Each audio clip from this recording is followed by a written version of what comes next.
देखिए, झारखंड बोर्ड के विद्यार्थियों का बहुत ज्यादा कमेंट आ रहा है कि सर आप थोड़ा सा सिलेबस को व्हाइट बोर्ड में लिख के बताइए कि जो हाल फिलहाल में हमारा पहला परीक्षा होगा नवंबर और दिसंबर में, तो उसके लिए हम क्या पढ़ें, कौन सा चैप्टर पढ़ें, कौन सा चैप्टर नहीं पढ़ें। तो आपको ज्यादा कुछ पढ़ने का जरूरत नहीं है, फालतू में कुछ नहीं पढ़ना है, ठीक है। बहुत कम चैप्टर पढ़ना है, उसी से आपका एग्जाम में क्वेश्चन आएगा। तो आज मैं आप लोगों को क्लियर बता दूंगा, ठीक है। बस रिक्वेस्ट है कि वीडियो को लास्ट तक देखना, सब चीज समझ जाओगे, ठीक है। और एक बात हम पूछना चाहेंगे कि कौन कौन मेरा ब्लॉग देखता है। 2022 के जितने भी विद्यार्थी जुड़े हैं मेरे चैनल पर, कौन कौन मेरे ब्लॉग देखते हो एक बार कमेंट में बताना। और जो नहीं देखते हो जाकर के देखा करो यार, सब्सक्राइब करो। वो मेरा फैमिली चैनल है, ब्लॉग चैनल का नाम है मोहन ब्लॉग, सर्च कर लेना और जुड़ जाना, वहां भी सपोर्ट दिखाना, ठीक है। तो चलिए देखते हैं कि क्लास 10th का साइंस में आप लोगों को क्या पढ़ना है, क्या नहीं पढ़ना है। देखो, जो नवंबर दिसंबर में आपका पहला परीक्षा होगा उसमें आप लोगों को ज्यादा कुछ नहीं पढ़ना है। साइंस में आपका 3 पार्ट है, फिजिक्स, केमिस्ट्री और बायोलॉजी। 3 भाग है ना साइंस में, तो तीनों भाग में आप लोगों को क्या पढ़ना है। देखो, सबसे पहला फिजिक्स में आते हैं, तो फिजिक्स में आपको बस 2 चैप्टर पढ़ना है, सिर्फ 2 चैप्टर पढ़ना है, ठीक है। एक है आपका प्रकाश का परावर्तन तथा अपवर्तन, दूसरा है मानव नेत्र तथा रंग बिरंगा संसार। फिजिक्स में मात्र 2 चैप्टर पढ़ना है और नवंबर दिसंबर वाला पहला एग्जाम लिख देना है। क्लियर है? फिजिक्स में मात्र 2 चैप्टर पढ़ना, और वो भी 2 चैप्टर में ये वाला चैप्टर जो है लाइट रिफ्रैक्शन एंड रिफ्लेक्शन वाला जो है, ये तो पूरा पढ़ोगे ही पढ़ोगे, लेकिन मानव नेत्र तथा रंग बिरंगा संसार जो है, इसमें जितना भी प्रिज्म से संबंधित तथ्य है उसको छोड़ दोगे, ठीक है।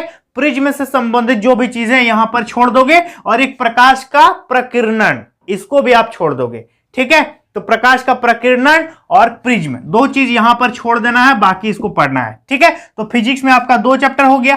केमिस्ट्री में भी आपको 2 चैप्टर पढ़ना है, सिर्फ 2 चैप्टर। पहला है कि रासायनिक अभिक्रिया, केमिकल रिएक्शन एंड इक्वेशन और समीकरण, ये वाला चैप्टर पूरा पढ़ोगे। इसके बाद अम्ल, क्षारक एवं लवण, एसिड बेस और जो सॉल्ट वाला चैप्टर है उसको भी पूरा पढ़ोगे। सिर्फ 2 चैप्टर पढ़ना है केमिस्ट्री में, लेकिन बायोलॉजी में आपको 3 चैप्टर पढ़ना है, ठीक है। एक है जैव प्रक्रम, दूसरा है जीव जनन कैसे करते हैं, और तीसरा ऊर्जा के स्रोत, सोर्स ऑफ एनर्जी। बस ये 3 चैप्टर पढ़ना है। फिजिक्स में 2 चैप्टर, केमिस्ट्री में 2 चैप्टर और बायोलॉजी में 3 चैप्टर। इन्हीं 3 चैप्टर्स को पढ़ो, नवंबर दिसंबर का खेल खत्म, ठीक है। और क्वेश्चन भी ऑब्जेक्टिव आएगा, तो थोड़ा सा होशियारी से, ठीक है। और अक्टूबर में बहुत सारा निकलेगा, gas paper, model paper, sample paper, सब ले लेना, बहुत हेल्प होगा उससे। आपको समझ में आएगा कि ऑब्जेक्टिव हम कैसे पढ़ेंगे, नहीं पढ़ेंगे। तो आगे हम है ना, आप लोगों का हेल्प करेंगे ही जरूर। फिलहाल आप इतना करो कि 2 चैप्टर कंप्लीट करो। 2 चैप्टर तो आराम से कर ही सकते हो यार, ये कोई बड़ा बात नहीं है। 2 चैप्टर पहले इसको करो, केमिस्ट्री में भी 2 चैप्टर, बायोलॉजी में 3 चैप्टर, ठीक है। आसानी से हो जाएगा, बहुत ईजी है, कर लेना, क्योंकि ऑब्जेक्टिव आएगा। लंबा लंबा थ्योरम वगैरह तो याद करना नहीं है। और ये जो पढ़ोगे, ये मत समझना कि मार्च अप्रैल में हम ये इसी को लिखेंगे, इसका कोई यूज नहीं है। नवंबर दिसंबर के बाद ये बेकार हो जाएगा, है ना। नवंबर दिसंबर के बाद ये पढ़ा वाले ये सब चैप्टर खत्म।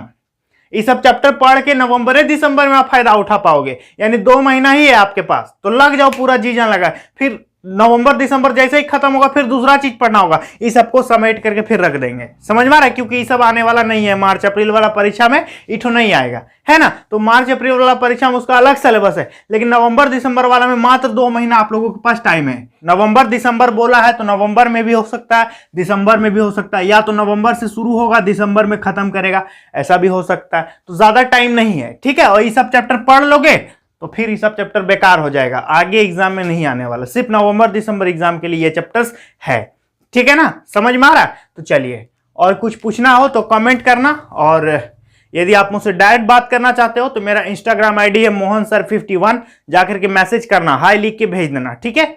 नीचे लिंक के डिस्क्रिप्शन में है, या फिर सर्च करना मोहन सर 51।